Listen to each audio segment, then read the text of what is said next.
कराना और इतनी भयंकर महामारी ये बीमारी चल रही है, इसमें सेवा करना, इसको राजनीति कहते हैं। तो मैं छुपाऊंगी नहीं, डंके की चोट पे बोलूंगी हाँ मैं करूंगी ऐसी राजनीति। मेरे अंदर वो नहीं है कि मैं छुपाऊं। खुला खेल फर्रुखाबादी 1000 बार बता दी, ऐसी राजनीति खुलकर करूंगी। ठीक। और ऐसी भयंकर बीमारी में उनके लिए ऑक्सीजन पहुंचाना, जनता की परेशानी को अपनी परेशानी समझना, बीजेपी वालों की नजरों में राजनीति चमकाना है। तो ऐसी राजनीति ही हमें पसंद है, ऐसी राजनीति ही देश को चाहिए जो है। और ऐसी राजनीति मैं भी करना पसंद करती हूँ जिसमें जनता की सेवा हो, जनता का सहयोग हो, जनता की मदद हो। मैं भी करूंगी ऐसी राजनीति। नमस्कार, मैं रामसिंह सोलंकी, विकासशील भारत के लिए। हमारे साथ हैं पूनम पंडित। बहुत बहुत स्वागत है पूनम पंडित आपका हमारे चैनल विकासशील भारत पर। धन्यवाद भाई, बहुत बहुत। पूनम, मैंने 2 वीडियो डाली थी आपकी, 2 इंटरव्यू लिए थे। और जो बिहार की राजनीति है, एम्बुलेंस विवाद है, उसमें बहुत सारे मोड़ आए। पप्पू यादव राजनीति चमका रहे हैं, ऐसा कहा जा रहा है बार बार। बहुत सारे कमेंट आ रहे हैं कि ऐसा नहीं है और पप्पू यादव को रिहा किया जाए। तो क्या कहना है आपका? जो व्यक्ति इतनी बड़ी महामारी में जनता की मदद करता हो, जनता की सेवा करता हो, ऐसा नहीं है कि पहली बार मदद करी है, पहले भी बहुत बार मदद करी है, बाढ़ आने के टाइम पे भी बहुत मदद करी है पप्पू यादव जी ने। ठीक। और ऐसी भयंकर बीमारी में उनके लिए ऑक्सीजन पहुंचाना, जनता की परेशानी को अपनी परेशानी समझना, बीजेपी वालों की नजरों में राजनीति चमकाना है। तो ऐसी राजनीति ही हमें पसंद है, ऐसी राजनीति ही देश को चाहिए जो जनता की मदद करे, जनता की सेवा करे। इनकी तरह नहीं कि जो सिर्फ भाषण दे में और चल दो।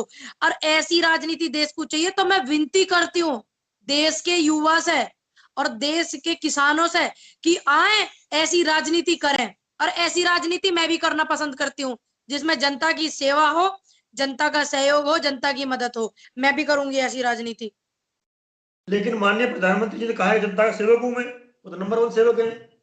नंबर 1 सेवक है, आपने खिताब दिया नंबर 1 सेवक प्रधान का सेवक, प्रधान सेवक, सॉरी। है। उन्होंने कहा मैं प्रधान सेवक हूं देश का, जनता का। पूरे वर्ल्ड में 5 ऐसे पावरफुल नेता हैं, पूरे वर्ल्ड में। ठीक। उनमें से मोदी जी का नाम भी आता है गिनती में, 5 नेताओं में वर्ल्ड के।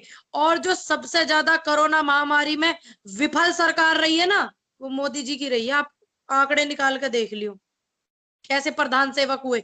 इनके एमपी एमएलए ड्राइवर का अरेंजमेंट नहीं कर सकते। अरे हमसे कह के देखो तुम, ना मैं एमपी हूं ना मैं एमएलए हूं, ठीक, ना मैं ड्राइवरों का इंतजाम कर दूं। भाई मैं कुछ पावर में तो हूं नहीं, आम किसान की बेटी हूं बस। ठीक। आप मेरे से कहो मेरे यहाँ 20-30 एम्बुलेंस 50 एम्बुलेंस खड़ी, बेटा ड्राइवर भिजवा दे, ना भिजवा दूं तो ऐसे एमपी एमएलए का क्या होना। वो है जो अपनी क्षेत्र में जो एम्बुलेंसों पर ड्राइवर का इस्तेमाल अरेंजमेंट नहीं कर सकते। क्या ऐसे एमपी एमएलए का फायदा, पद से इस्तीफा दे दे वैसे ऐसे तो, जो ड्राइवर का अरेंजमेंट नहीं कर सकते। उन्होंने कहा कि मेरे संसदीय क्षेत्र में सब ठीक ठाक है, आप अपनी यहाँ राजनीति चमकाएं, यहाँ ना आए। जो ऐसी राजनीति चमकाते हैं जो पप्पू यादव जी कर रहे हैं, अगर ये उसको राजनीति मान रहे हैं तो ऐसी राजनीति हमें पूरे देश में चाहिए।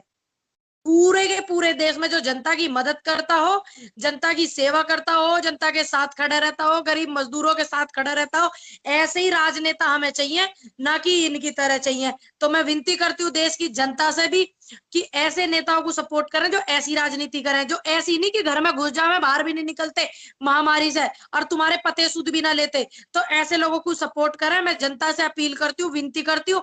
और जो युवा साथी हैं और जो किसान बुजुर्ग हैं, अगर वो राजनीति में आना चाहते हैं तो बिल्कुल आवे। मैं उनसे विनम्र निवेदन करती हूँ भाई कि आओ और ऐसी राजनीति करो, ऐसी मत करो जो भाषण दे दिए 7 साल से भाषण सुनते आ रहे हैं।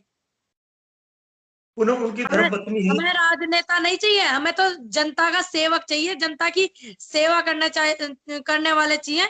और हम जब हमें अब राजनेता चाहिए होते तो हम बता देते, हमें तो ऐसे ही राजनेता चाहिए। शायद नेता भूल गए कि देश में इतने बड़े बड़े पद इन्हें किस लिए मिले हैं, किस लिए इन्हें बिठाया, इतने बड़े बड़े पदों पर ये भूल गए हैं।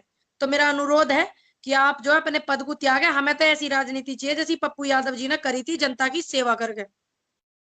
पप्पू यादव की धर्मपत्नी रंजीत रंजन जी हैं, वो लगातार रैली कर रही हैं, जनता से अपील कर रही हैं, प्रेस कॉन्फ्रेंस कर रही हैं और वो बड़ी भावुक होकर अपील कर रही हैं कि उन्हें न्याय चाहिए। तो बाकी जनता भी उनके साथ है, बहुत सारे एक्टिविस्ट पहुंचे हैं, बताया था बंबई से, कोई कहीं से, कोई कहीं से, बहुत सारे आपने देखा होगा न्यूज चैनल पर भी आने लगा है वो। तो ऐसे में आप क्या चाहती हैं, उनका किस प्रकार साथ देना चाहती हैं? जिस तरीके से वो मेरा सहयोग चाहेंगी, सही के रास्ते पे मैं हर तरीके से उनका सहयोग करने के लिए तैयार हूँ। सबसे कल को पहले ऐसा ना कहें कि आपके चैनल के माध्यम से एक बात कहना चाहूंगी, मेरे याद नहीं रही थी ये वाली बात, कि मैं आपसे भूल गई थी, शायद आप भी भूल गए। विकासशील भारत के माध्यम से और पूरे देश की जनता की तरफ से आज जो स्वर्गीय प्रधानमंत्री जी राजीव गांधी, आज उनकी पुण्यतिथि है, मैं उनको हाथ जोड़कर सर झुकाकर नमन करना चाहूंगी कि हम आने वाले कल में आपके जैसे प्रधानमंत्री देखना चाहते हैं अपने देश में, लेकिन हमें लगता नहीं कि हम अपनी इस उम्र में ऐसे प्रधानमंत्री देख पाएंगे। तो मैं उनको सत सत नमन करती हूँ जी। ये मेरी भी श्रद्धांजलि है उनको। जी, पूनम, ऐसा ना हो कि आप उनको इतना समर्थन दे रही हैं तो कल को आपसे ही कहा जाए पूनम पंडित भी अपनी राजनीति चमकाने के लिए ऐसे बयान देती रहती हैं। अगर इसी को राजनीति कहते हैं, जनता की सेवा को राजनीति करते हैं, तो मैं तो डंके की चोट पे बोलती हूँ कि मैं करूंगी ऐसी राजनीति। भाई मैं कोई छुपा थोड़ी रही हूँ। अगर इसको राजनीति कहते हैं, जनता की सेवा करना, भूखे लोगों को राशन देना और अस्पताल मुहैया कराना, और इतनी भयंकर महामारी ये बीमारी चल रही है, इसमें सेवा करना, इसको राजनीति कहते हैं, तो मैं छुपाऊंगी नहीं, डंके की चोट पे बोलूंगी हाँ मैं करूंगी ऐसी राजनीति। मेरे अंदर वो नहीं है कि मैं छुपाऊं। खुला खेल फर्रुखाबादी 1000 बार बता दी, ऐसी राजनीति खुलकर करूंगी अगर इसको राजनीति कहते हैं तो। अरे पप्पू यादव जी धर्मपत्नी आपको सहयोग मांगती हैं और लोग उसके कहते हैं पूनम पंडित भी यहाँ यूपी में नहीं चली और बिहार में राजनीति कर रही है, तो आपको बहुत सारे आरोप भी लगेंगे। लगन तो भाई मेरे को कोई फर्क नहीं पड़ता आरोप लगने से। मेरे पे तो ऐसे ऐसे आरोप लगे बॉर्डर पे, उनसे फर्क ना पड़ा तो इनकी इनकी फर्क से मैं क्या बातन से मान लूंगी। अब मैं तो डंके की चोट पे बोल रही हूँ, मैं कोई पीछे थोड़ी बोल रही हूँ, कोई छुपा थोड़ी रही हूँ। अगर इसी को राजनीति कहते हैं, सेवा को राजनीति कहते हैं, जनता के दुख को समझना राजनीति कहते हैं, तो मैं डंके की चोट पे बोलती हूँ, 1000 बार बोलती हूँ, छुपा के नहीं बोलती, पूरी मीडिया के सामने बोलती हूँ। तो मैं ऐसी राजनीति करूंगी, करूंगी करूंगी करूंगी, 3 बार कहती करूंगी। इसी को राजनीति लेकिन कहते हैं। तो जनता दुखी है, इन्हें फिक्र नहीं है, और हम जैसे फिक्र कर रहे हैं, हमें फिक्र करनी है, हम भी राजनीति ऐसे ही करेंगे, इनकी तरह नहीं करेंगे, करेंगे डंके की चोट पर बोल रहे हैं तो। जनता की सेवा करें और सेवक को राजनीति में लाना आपका उद्देश्य है, बहुत अच्छी बात है पूनम पंडित। और हम आपसे आभार व्यक्त करते हैं कि हमारे चैनल पर समय दिया। जय हिंद, जय भारत। जय हिंद, जय भारत।